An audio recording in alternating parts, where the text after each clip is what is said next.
Wake that ass up. Early in the morning. The Breakfast Club.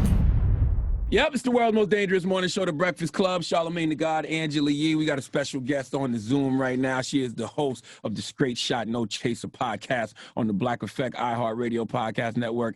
Tezlyn Figaro. Good morning, family. Glad to be back. How you feeling? I'm feeling really good. Really good. How are you guys? I'm blessed, black, and highly favored. Leaning into the uncertainty of the week. We don't know what the world gonna look like after this election. I'm nervous. Are you really? You know, one thing that we know for sure is the day after the election doesn't change for us. You know, those of us who have been pushing on the ground, pushing for a Black agenda, pushing for the importance of a Black vote. We also know that everybody going to work for sure. You know, I know there's a lot of, hysteria about what's going to happen. Well, a lot of y'all going to be clocking in just like you clock in every other day. You're going to pay your bills just like you do every other week. So I think it's really important that people kind of take a pause and just kind of sit back and reflect. There's so much going on in 220. I lost a grandmother, great-grandmother on last Friday. And when I think about and reflect, how time is not promised to anybody. And I'm really just over the hysteria, Charlamagne. You know what I mean? I'm ready to get it over with, probably not for the reasons that would be ideal, but really just so everybody can calm down. My grandmother's 89, and I can't be on the phone with her 5 or 10 minutes without her talking about Trump. Right. Wow. My aunt is 65. I can't be on the phone with her 5 or 10 minutes without her talking about Trump. So people are just at such a high level of anxiety that I'm just ready for it to be over with so that we can kind of reassess and move forward. I feel you on that, Tezlyn, because my parents came over this weekend and I was like, can y'all not talk about that for like 5 minutes? My dad nonstop text messages, like family group text messages. It's all like articles and posts about Donald Trump. And it's kind of like, woo, it's a lot, and it depends on who you talk to, what news you watch, what news outlet you watch, you hear different things. Yeah, it's a lot. I always wanted everybody to be up, when we say stay woke, but I'm kind of ready for some people to go back to sleep for real. I wanted everybody involved, but I kind of changed my mind. Some people need to go back to sleep. Yeah, some of these people so woke that they tired. They need some sleep, so they're not even thinking straight no more. They're not even talking straight no more. Right. What are your predictions for the election, Ted? I keep saying it belonged to the streets. I think none of us can really predict anything because we did that. And well, I didn't, but a lot of folks did that in 2016 and we saw the predictions are wrong. What I've been focusing on, Charlamagne, is actually looking at the data, early voting data. So when we look at early voting data, Democrats are coming ahead.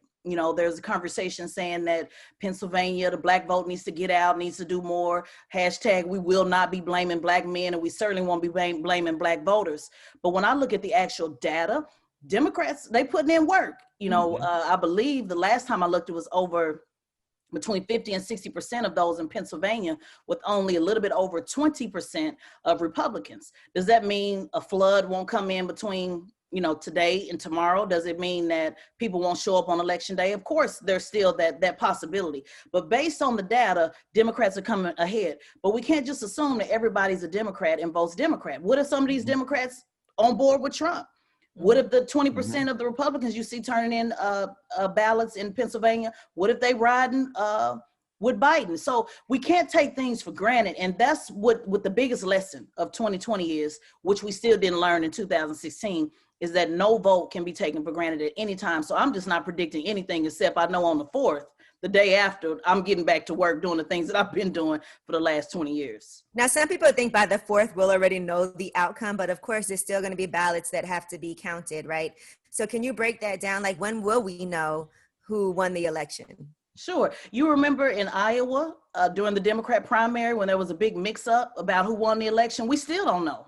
It's amazing that nobody brings that up. Like, that just totally just went away. So I can't tell you, because looking at Iowa, again, big issue during the Democrat primary. We never really found out who won. There was also suspicion about New Hampshire with Mayor Pete and Bernie Sanders and who won that. So I really don't know. It is so much it's going to depend where it is, how much influence that vote has, what they can contest in the courts, how fast the courts get through that, if we ever get an answer.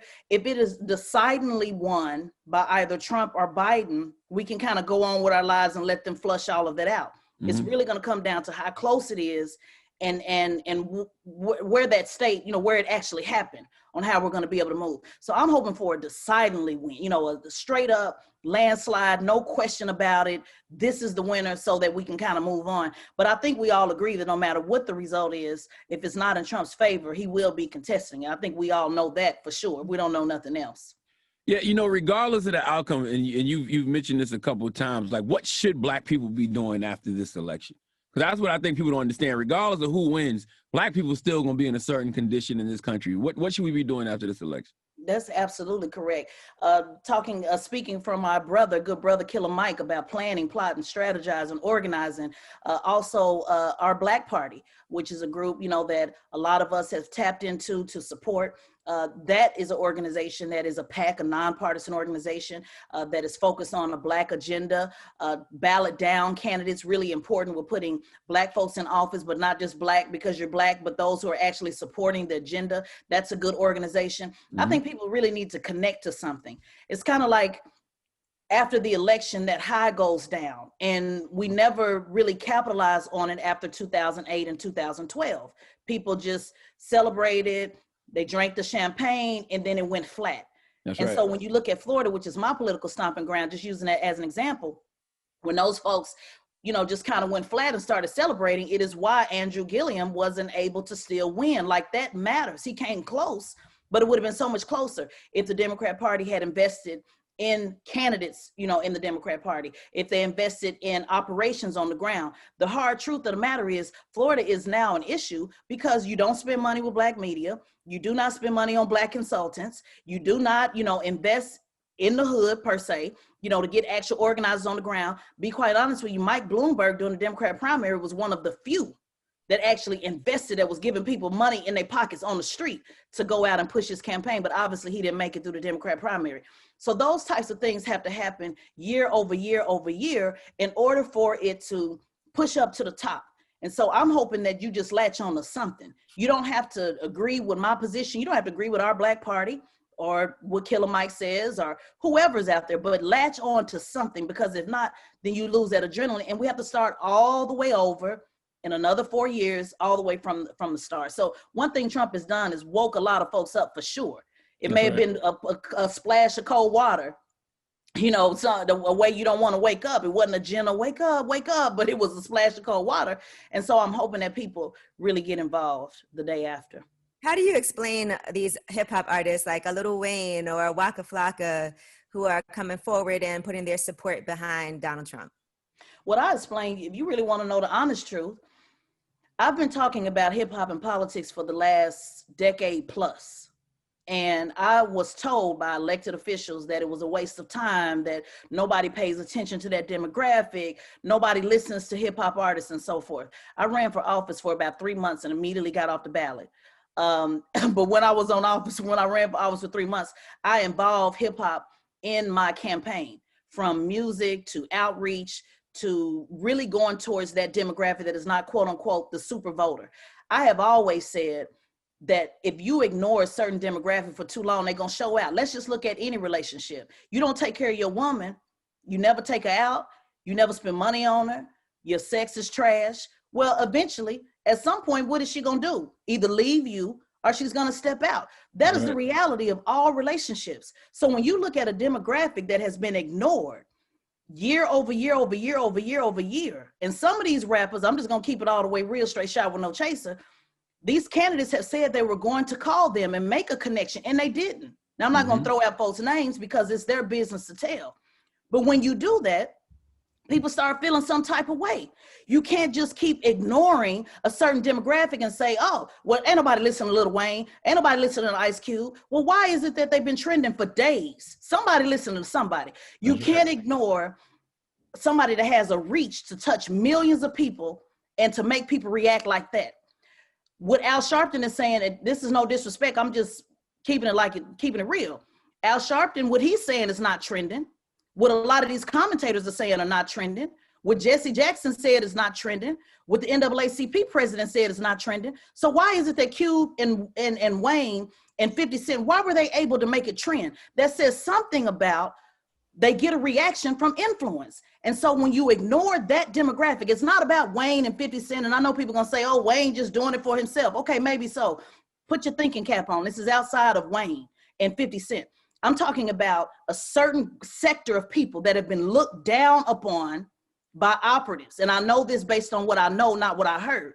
And so now you have these guys coming out saying, you know what, we do have influence. We do have a voice. We do have something to say, even if it's just trolling, because I believe 50 Cent was just straight up trolling. Mm-hmm. But it says a lot about, you have to bring these brothers under the fold. You can't keep ignoring them over and over and just dismiss them as, oh, well, they don't know what they're talking about anyway. Ain't nobody listening to them. Well, ain't nobody listening to your ass either, because if that was the case, we wouldn't keep asking people to vote year over year over year. Why is it that we are still begging people to vote like we have for the last 60, 70 plus years? At some point, you're the common denominator, man. At some point, it's you. It can't keep being the voter. We got to look at you. So I don't necessarily agree with the timing, you know, of all what they did, but I think it was necessary for us to have that conversation to talk about how do we move forward, because Cube obviously ain't sitting down. He's not backing down for nobody. But I will say this, whether I agree with him being the best communicator, I don't think maybe necessarily the timing wasn't what it should have been. But again, I don't know, because I'm not behind the scenes with Cube. I can't say. I can't even tell you if he's the best communicator for it. I do believe that experts should always be side by side with you. But what I will say this, in Cube's defense, he's been talking about F the police and has been speaking for our community for 30 plus years, when niggas was standing back and standing by. The least you could have did was allow Cube to affirm his position and not just go based on what one tweet said and completely try to cancel that brother as if he hasn't done anything for our community, as if he hasn't spoke up for our community at all. This man, literally, when you go against the police, this is me coming from that space, when you go against the police, you put a target on your back. Mm-hmm. So it's real easy to talk that shit from the sidewalk. When I fought the Housecloth case, the Oklahoma City Housecloth case, which was the officer that raped the 13 Black women, shout out to the Oklahoma City 13 that nobody talks about. These are living victims that are still dealing with that trauma. I lived next door to the police station. Every time I came out of my driveway, there was a police car behind me because it was the only way they could exit the hood. I could have easily been a Sandra Bland. My daughter was 5, 6, 7 at the time. When you going against the police like this, we're talking about the most organized with resource, the most organized with money, the most organized in manpower gang in the United States of America. It takes a lot to give the police a middle finger. So for that alone, I believe Cube should at least have an opportunity to explain his position. And if you don't agree with his position, keep it moving. I'll also say this about Lil Wayne. And I don't know if he'll say this. He already said he didn't mind saying it publicly because the family, you know, Jacob Blake's family, talked about how Lil Wayne called Jacob Blake, talked about how how Lil Wayne gifted him, you know, with something that he really, really needed. This is the kind of stuff that goes on behind the scenes that people are not aware about. And I will say this, a lot of these politicians haven't done a damn thing for these victims. They quick to put the pictures out there. They quick to say what they gonna do. But when it comes down to those receipts, you just can't ignore these brothers and what they have tried to do. And again, this is not an endorsement of Lil Wayne, 50 Cent, or Ice Cube. So keep y'all ass out the comments. I'm speaking on the, you know, the totality of it all and what they represent. Do you think that some hip hop artists might have, like, that are supporting Biden and Kamala Harris? Do you think that perhaps, like, they don't get as much attention because the contrarians probably do? Like, the people that are hip hop artists that are endorsing Trump, we get outraged about that. But the people who are supporting Biden Harris, we just feel like, okay, that's what it is. Because there are artists who are doing that and are public about it, but we're not really acknowledging that so much. Well, because it's the norm. You know, it's right. Normally the Democrat Party always has the entertainers line up. Anytime somebody go outside the fold and do something different that either you were told not to do or is not accepted by society, that's always going to get more attention. What I say is when I hear people say, oh, they paying 50 Cent, they paying Lil Wayne. Well, why ain't nobody ever asked if they paying those other artists? They not getting paid? But see, it's okay if you get paid to believe in what you want them to believe in, but it's not okay if they get paid on the other side. And I say that, Angela, I want to be clear. I'm not saying they get paid. You know, I'm saying that when we have that conversation, let's have it on both sides. I think it's ridiculous to talk about what 50 Cent, he did talk about that money was offered to him. That doesn't mean that he took it. We're talking about multimillionaires. When you have conversations about somebody getting paid, that's broke shit type. That's broke nigga conversation to me. I will tell you, me as a single mom, have been offered opportunities. And I don't have Wayne's money and 50 Cent's money and none of their influence. And I didn't take those opportunities. So yes, opportunities are presented to you, but believe it or not, some people actually stand on their principles. That's Instead right. of focusing on the 50 Cent got paid, focus on some of these donors who are donating to these campaigns, because they're the ones that are getting paid and actually owe somebody for that money. So, you know, that's a larger conversation, Angela, and I think it's a great question. But they don't get the attention, I guess, because it's just the norm. But a lot of them do. And a lot of them get influence behind it. Jay-Z got plenty of attention when he supported Hillary Clinton and Obama and all of that. He put it in his rap songs. He was able to take it to another level of influence from a businessman's standpoint. But where is Jay-Z right now? I mean, is anybody asking that? Those are questions that, you know, people, I would like to know. Why is he not out, you know, supporting Joe Biden? But I think it really comes down to, it's not even about a hip hop artist or even a commentator that thinks they know every damn thing. People have to make their own mind up. That's why I keep saying it belongs to the streets. Y'all gonna do what y'all want to do at this point. You know, we just have to move forward on how we're gonna, you know, get this thing, tighten this up after the election.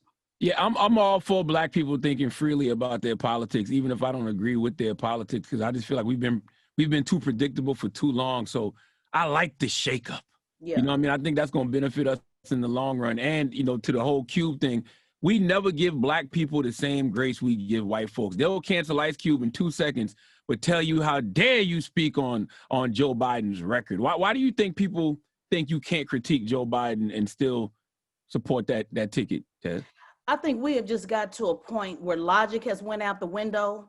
It is all about tribalism. You know, I talk a lot about Bloods and Crips, and I know a lot of people in different regions don't understand that. You know, I grew up in the 90s. I grew up in North Highlands, Oklahoma City. It was a Piru 456 community. My best friend was the only Crip in the neighborhood. My family was all Crips. My boyfriends were all Bloods.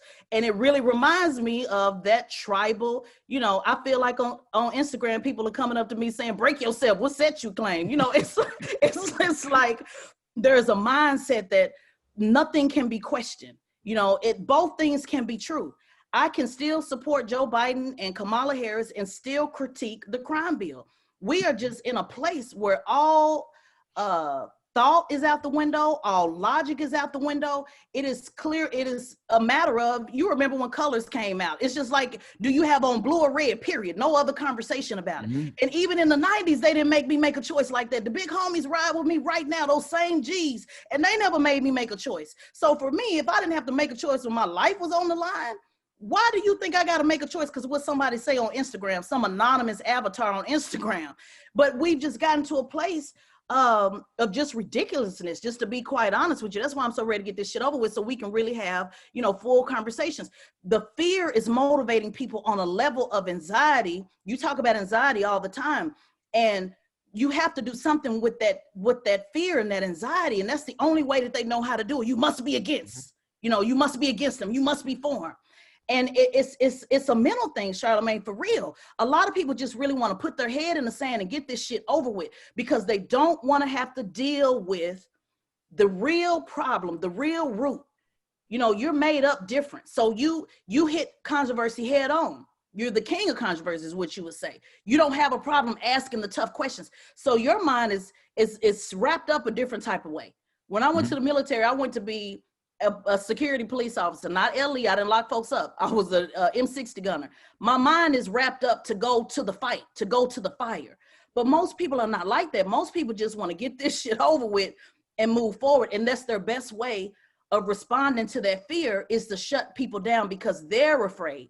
I did a Straight Shot to the Soul on my Straight Shot No Chaser podcast, and I talked about that. You know, my producer said, why don't you do something about Election Day?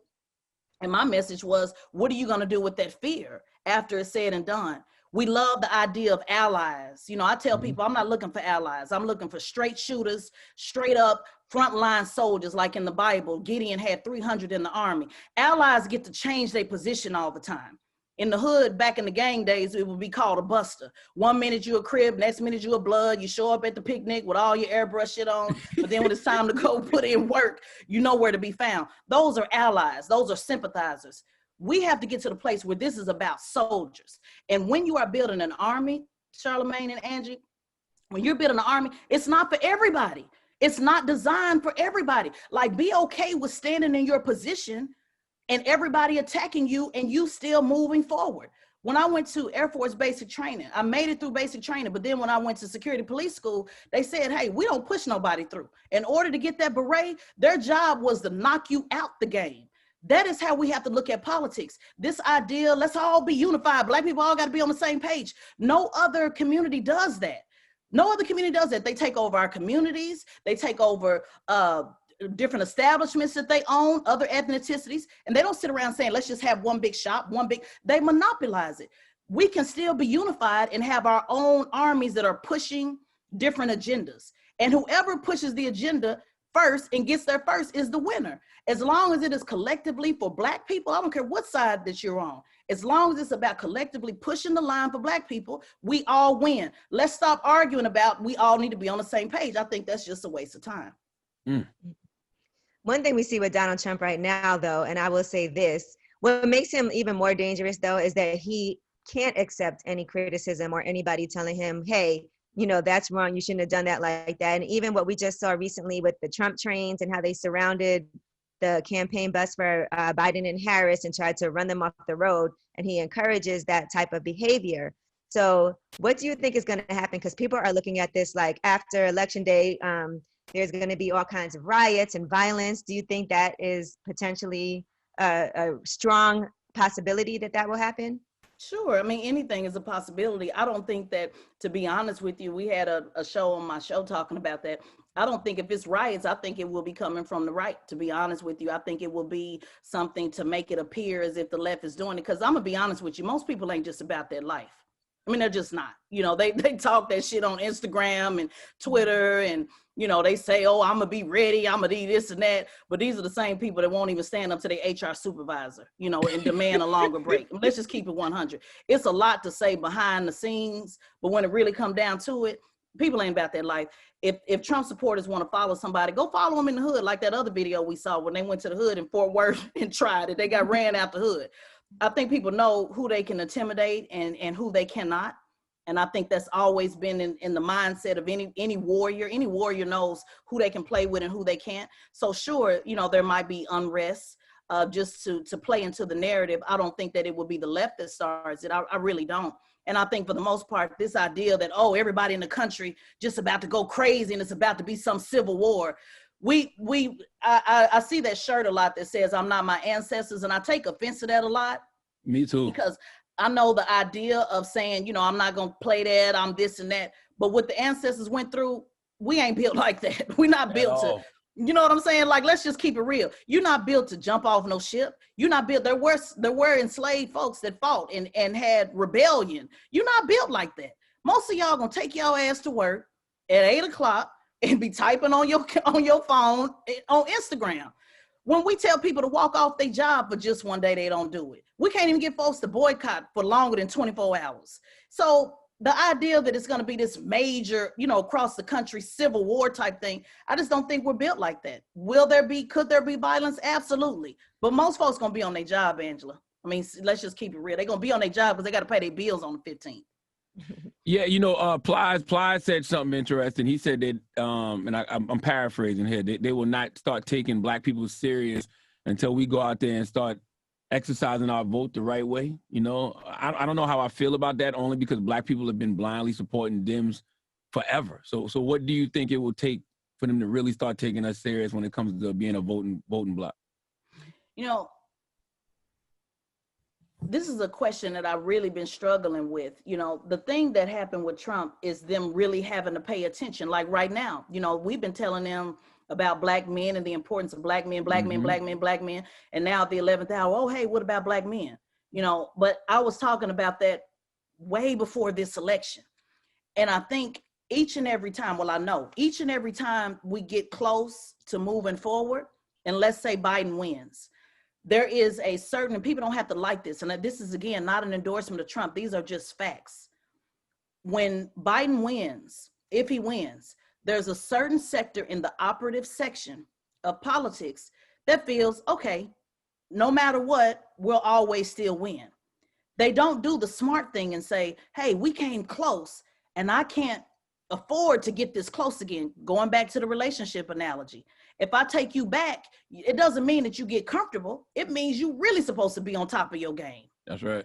So I feel until there's a big loss enough for people to really hurt, for the middle class to really hurt, like the lower class and the poor, I don't know if we'll ever, get to that place until that happens.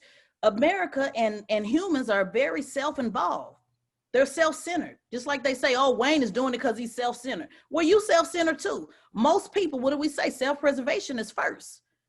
So until we get out of that space and start thinking about others and what others may possibly be going through, and not even just thinking about it, empathy is not enough. You have to hurt sometimes. Like something has to hurt you enough to make you say, I stand for the crime bill because of people that I know that did time. Not because I watched When They See Us. Great movie. But until you writing somebody in solitary confinement, till you putting money on somebody's book, till you see how it mentally damages them after doing that time in prison. And I'm talking about first-time nonviolent offenders. I'm not talking about everything with the crime bill. I'm not talking about violence. I'm not talking about those that did drugs. I'm specifically talking about first-time nonviolent offenders. Until it hurts you, until you on the phone in tears like I was last night with this same person, you see things differently. Mm-hmm. It's kind of like when you were young, you get your ass whooped. Like something needs a sting enough. So Charlamagne, my answer to that is until it hurts a little bit more, I don't know if they'll ever take our vote for granted, take our vote the way it should be. Shout out to the Latino community in Florida for showing them you're going to have to market to them and you're going to have to give them the whole bag before they move. Latino voters in Florida are split right down the middle. Mm-hmm. Yeah, it's just Cuban weird. Americans. Mm-hmm. No, I'm saying it's just weird that, Black women make up the biggest voting bloc in the Democratic Party. Black men make up the second biggest voting bloc in the Democratic Party. And we got to beg them to have things like a Black agenda. You know what I mean? Like, that's just weird to me. Yeah. Well, I mean, it kind of fits going back to the relationship, narrative. As long as you keep coming home and you can always tap me on my shoulder. You remember that song, Cater to You, the Destiny's Child, and she said, tap me and I'll roll over. Well, shit, you rolling over. So what do what for what? We ain't even getting tapped. We ain't even getting tapped. We just rolling over legs straight. Just rolling over legs wide open. Yep. Now, in your opinion, what did you think Ice Cube did wrong? Because I hate how they keep lumping Cube in with people who have vocally advocated for Trump, because he didn't do that. Right. He did not do that. The Trump campaign put out first, that Ice Cube was quote unquote working with them. I did a commentary saying that it's amazing that you guys have never believed Trump, never believed their surrogates, but now all of a sudden the Trump campaign say they're working with Cube, but all of a sudden they're your most trusted source. Mm-hmm. So I think the way it came out, mm-hmm. or I know the way it came out, put him in a position of defense. So he had to defend himself. And we all know, because most of us have had stories lied on us. Everybody that is in this space has had some reporter lie. It's happened to me, making up a story, never asking my opinion at all, writing 3 whole lies about me and running with it. All of us have had that happen. Mm-hmm. And we all know from experience, not from talking in the comments, that once the lie has gone out the train station, you almost never catch up, with that. And so I don't know if that was something he could have, controlled. But I think once they put his back against the wall, like with Cuba, what was you doing talking to him? I think he was like, hey, I went to both parties. It is what it is. Now, mm-hmm. people can disagree with that. And I can't say whether that's right or wrong. But I think the way that it came out, it was just too far. He owns the big 3. So we all know that basketball, like once it's all out, once the points are on the board, you can't get them back. So I just think the way it rolled out. What I would say is this: I would like to see him. I know that a lot of experts are behind him that help him craft that policy. I would like to see them involved in the conversations that he's having when he's interviewing, so that he can defer some of those deeper conversations to them, so that they can articulate it in a way that everybody can get it. We all have a role to play. Cube can touch people that they could never touch, and they can touch people that Cube can never touch. So I think the thing I would like to see now is, as we move forward, how do they articulate that message to make sure that everybody, is getting what he's trying to say. And if you don't rock with Cube, just don't rock with him. It's cool. Cube really don't give a damn. That's clear. Now, when it comes to just the elections coming up, right? Besides the president, what else should we be keeping our eye on? I know we're looking at Senate races, we're looking at Supreme Court and all of that. So what are some things that you should tell people to be looking out for? And if you haven't voted yet, how do you get all that information on local politics? Absolutely. Well, I would hope, and I think we got to get out of this, they just need to read it online. They just need to read it and look it up. That's condescending. It doesn't relate to everyone. A lot of people don't understand what they're talking about. I did over this weekend. I was talking to some homies. I was explaining the electoral college versus the popular vote using Inglewood family. That was the way they got it. And they got it right out the gate. So I think the ownership is on us who are in it to reach out to those who have questions and not have a condescending attitude, to explain things. That's what the ownership falls on us. It's not necessarily on them. Now, however you're comfortable, I don't push no line for nobody. Now, some people say vote straight down Democrat. If you don't know what to do, vote straight down Democrat. If you don't know who the candidate is, don't vote at all. Those are general advice. But what I would say is that I would hope at this point, you do know where you stand. I think this is a very clear election. You're either for or against Trump. It's really not even about Biden at this point. It is against Trump or for Trump. Do you like the way that this man is leading this country or you don't? I hope you still get out on election day. I hope you make your voice heard. I'm not one of these ones that push a line for one or the other. I think you got enough celebrities. I'm not a celebrity, but enough celebrities, commentators, rappers, whoever that's screaming and yelling and crying on IG and begging folks. That's just not my get down. I just want people to be involved, but more importantly, I want you involved, the day after the 4th. But those swing states are very, very critical. So if you are in Florida, it is important that you make your voice heard for sure, because they need to know you're on the map. Whatever way you go, I just want them to know you're on the map. Arizona, North Carolina, Pennsylvania, Florida, these are the kind of, Texas is almost swinging blue. Why? Because Beto ran. Georgia's almost swinging blue. Why? Because Stacey Abrams ran. Those are the kind of things where we can show that if you continue to keep pushing the line, it will bubble up and we'll get the power that we need to be. So I just want people to be counted. However you want to count it and however you want to move it, do what work for you, but be counted if nothing else. And pay attention, Angie, to those local races. You look at Daniel Cameron. People got a lot to say about Daniel Cameron. Vote him out. With Breanna Taylor. But guess what? That seat was a Democrat seat since the 60s. He's the first Republican to have that seat. What does that say? And he won that in 2019. So that tells you that Republicans are moving on the state level. We could very well win with Joe Biden and lose everything under Joe Biden, and we're right back to where we were in the first place. No, one thing I did before I voted was I did get a sample ballot so I could make sure that before I went in to vote, I knew who was on there, so I knew who I would be voting for. So when I went in there, it was just quick. Yeah. And then there's things like in Florida, you can vote to have minimum wage increase, to $15 an hour by 2024. There's things in California, Measure J, that talks about money being allocated from police to the community to be spent on those resources, that we need when we look at the most recent shooting with, mentally ill in Philadelphia. There's actually things on the ballot right now, that can help those things. There's been over 100 cities that have changed some type of policy in regards to police reform since the killing of George Floyd. Those are the things that people also need to hear, because people feel like we're not winning on any level, and that's just not true. We are winning on some of these levels, but we're so distracted with the federal side that we can't really have that conversation. That's what I'm looking forward to. Yeah, even in Jersey, man, I don't know if people realize, but when you turn that ballot around, you can vote on whether or not to legalize recreational marijuana. That's right. I definitely hit yes for that. That's right. And I remember Amendment 4, that was in Florida. That was on the ballot and that passed, and that was a huge deal. Mm-hmm. That's right. So that's the stuff that they keep us distracted from, because that's the stuff that actually makes the difference, like the day after. It's not, when you look at these state level and local level and mayors and city council, those are things that can be added to the agenda and takes, in Orlando, we have a council of 5 or 6 folks. Those are things where it just takes a simple vote to pass and it's implemented immediately.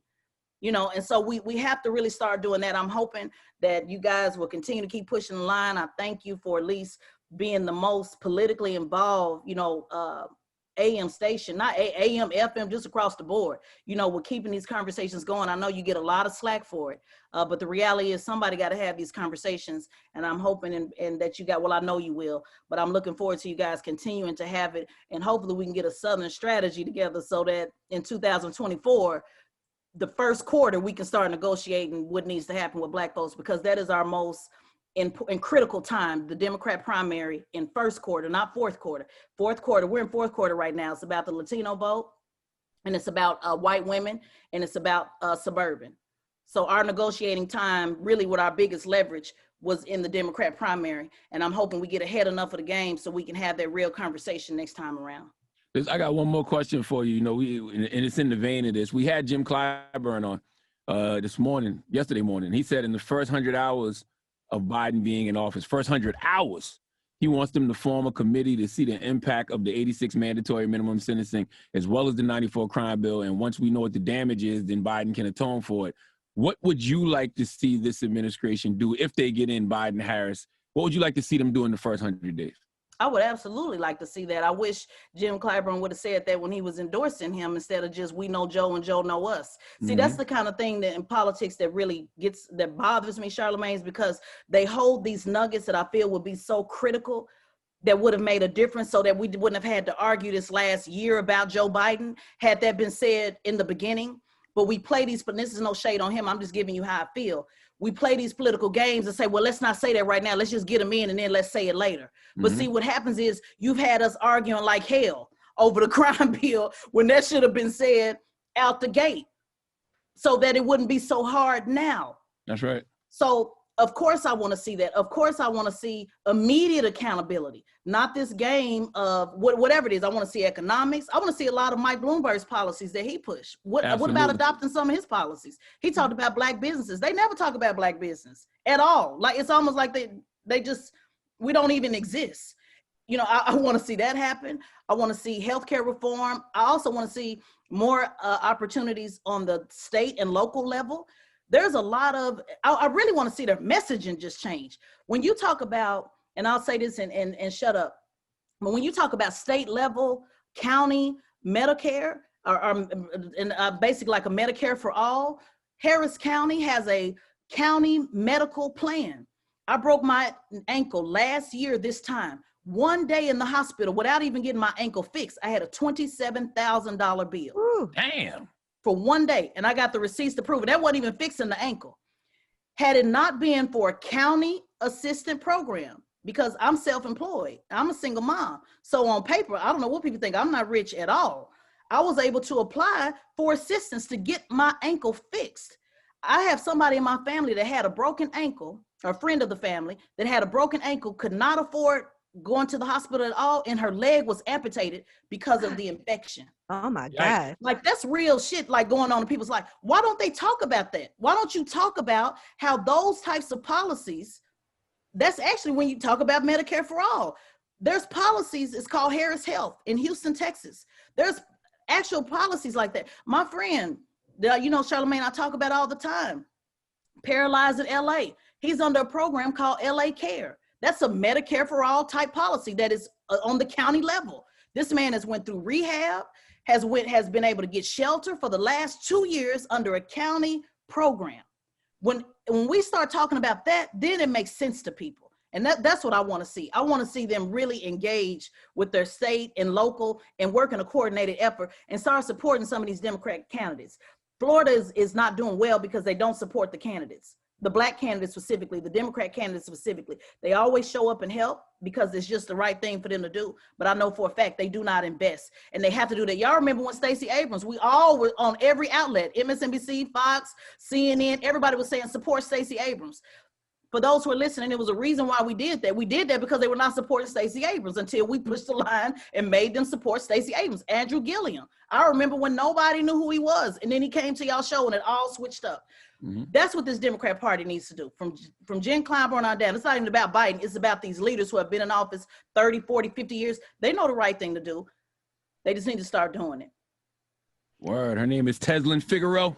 She's the host of the Straight Shot No Chaser podcast on Black Effect. Always a pleasure, Tez. Networks. Always a pleasure, Tez. I hope we are working and celebrating in the next week. Yes, ma'am. I'm gonna have some of that tequila on your back. I got you. One of them drinks over there. Hey, tell them where to find you, Tez. So they can tell them where to find you so they can argue with you if they want to. Yes, please. Tezlyn Figaro on all things. Tezlyn Figaro, Instagram, Twitter. I do not accept Facebook because y'all trolls ain't gonna follow me everywhere. I'm gonna have some sanity some damn where. So follow me on follow me on Instagram and Twitter. And get on Twitter, y'all. We got to start pushing people to Twitter because that's where information is. That's what politicians pay attention to. They don't pay attention to Instagram. It's funny because when Wayne put out the tweet saying he supported Trump, somebody on my Instagram said, oh, he didn't say it on Instagram. He said it on Twitter because Twitter is where it matters. IG is anti-information. It doesn't allow you to share links, only videos and pictures. Ooh. It's a reason for that. Get on Twitter, get involved in Twitter, and let's start having this conversation. All right, Tez. Thank you so much. Peace. The Breakfast Club.